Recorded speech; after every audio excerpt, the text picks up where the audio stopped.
আসসালামু আলাইকুম। আমি ডাক্তার সিনথিয়া মার্জামিন। ব্রণ হয় না এরকম কোনো মানুষ নাই।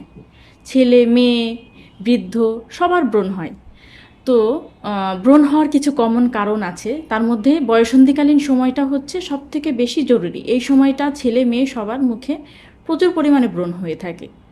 এছাড়াও দেখা যায় যে আমাদের স্কিনের লোমকূপগুলা যদি কোনো কারণে বন্ধ হয়ে যায়, তাহলে আমাদের ঘাম গ্রন্থি বা তেল ওভাবে বের হতে পারে না।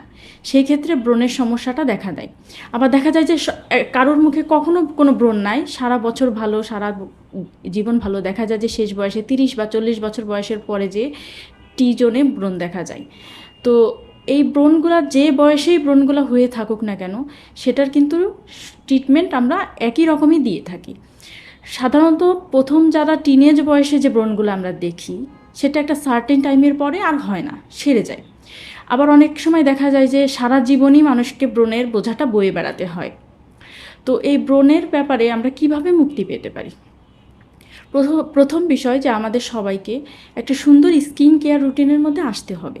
দৈনন্দিন জীবনে আমরা যেরকম খাওয়া দাওয়া করি, ঘুমাই, যা খুশি করি না কেন, সেরকম আমরা যখন একটা আমাদের স্কিনকে যেমন একটা রুটিনের মধ্যে, আমাদের দৈনন্দিন জীবনে কাজের যেরকম একটা রুটিন আছে, ওরকম স্কিনকে আমাদের একটা রুটিনের মধ্যে আনার চেষ্টা করব।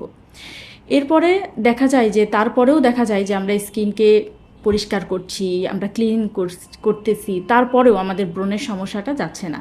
তো এই ক্ষেত্রে আমরা ডাক্তারের কাছে যাই, মেডিকেশন নিয়ে থাকি। তো আমরা ডাক্তাররা সাধারণত ব্রণের জন্য কিছু অ্যান্টিবায়োটিক প্রেফার করে থাকি।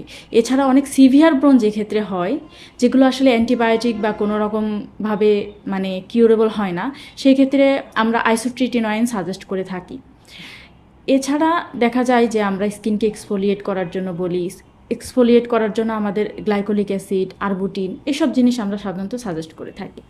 কিন্তু দেখা যায় যে একটা মানুষ ব্রণের ট্রিটমেন্ট নিয়ে ভালো হয়ে গিয়েছে, সে কমপ্লিটলি ভালো, সে ভালো আছে 1 বছর 2 বছর এরকম টানা সে ভালো আছে। কিন্তু এরপরে দেখা যায় যে সে 1-2 বছর পরে আবার ফেরত আসে, যে আমাদের আবার ব্রণ হচ্ছে, রিকারেন্ট হয় ব্রণটা। তো এই বিষয়ে আপনাদের সবার একটা প্রশ্ন থাকে যে কেন আমাদের ব্রণটা বারবার ফিরে আসে। তো এই ক্ষেত্রে আমার একটা বিষয় না বললেই নয়, যে ব্রণটা আসলে বারবার ফিরে আসে কারণ এর পিছনে মূলত দায়ী হচ্ছে লাইফস্টাইল। আমরা যখন একটা মেডিকেশন সাজেস্ট করি একনির জন্য বা ব্রণের জন্য, তখন আমরা স্কিনকে একটা সেকেন্ড চান্স দেই। বাট ইট ডাজেন্ট মিন যে আপনার স্কিনটা একদম পুরোপুরি কিওর হয়ে যাবে এবং একটা সারা জীবনের গ্যারান্টি আমরা দেই না, কখনোই এটা দেওয়া সম্ভব না। কারণ আপনার স্কিনটা পুরোপুরি ডিপেন্ড করে আপনার লাইফস্টাইলের উপর। আপনি যদি পর্যাপ্ত পরিমাণে পানি না খান, শাকসবজি না খান, তেলের পরিমাণ যদি আপনার খাবারে বেশি থাকে, বা যদি দেখা যায় যে আপনি প্রচুর স্ট্রেসে থাকেন, রাতের বেলা একটা পর্যাপ্ত টাইম মতো আপনার ঘুম হয় না, তাহলে সেই ক্ষেত্রে আপনি হাজার মেডিকেশন যদি খানও, তারপরেও আপনার স্কিনটা ব্রণ থেকে পুরোপুরি কিওর হবে না এবং এই ব্রণ আপনার বারবার ফেরত আসতেই থাকবে।